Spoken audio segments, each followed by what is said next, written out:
Analysts say anti-India sentiment in Bangladesh existed long before Sheikh Hasina's fall. Hasina had New Delhi's support for years, despite her government's use of force, corruption and election fraud.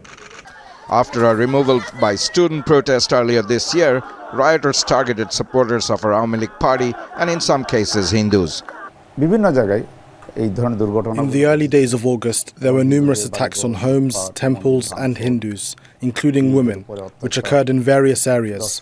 While some targeted Awami League political affiliates, most victims were ordinary people. The situation has since improved and the government is now cooperating.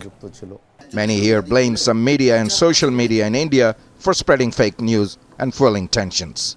Indian mainstream media It was largely state-level media, not the Indian mainstream media that sensationalized such news without proper investigation and that created tension.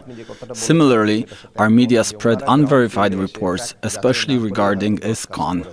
In late November, tension rose further after a Hindu monk in Bangladesh was arrested for sedition. The arrest led to protests by Hindu groups.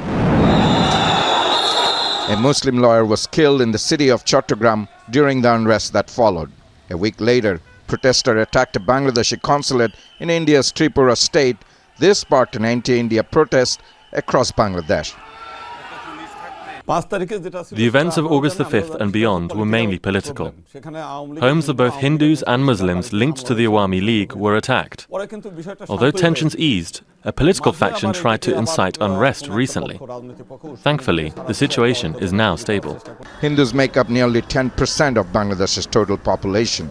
Attacks on Hindu minorities in Bangladesh didn't just begin with the fall of Sheikh Hasina. During recent years, acts of land grabbing, local political conflict, even a post on religion on social media have led to attacks on the community.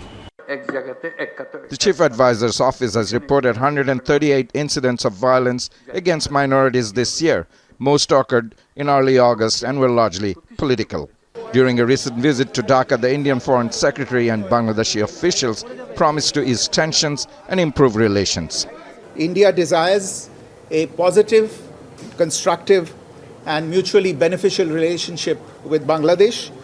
We have always seen in the past and we continue to see in the future this relationship as a people-centric and people-oriented relationship.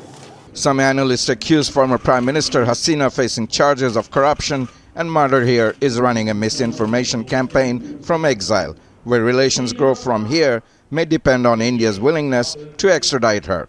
Tanvir, Jazeera, Dhaka. Make sure to subscribe to our channel to get the latest news from Al Jazeera.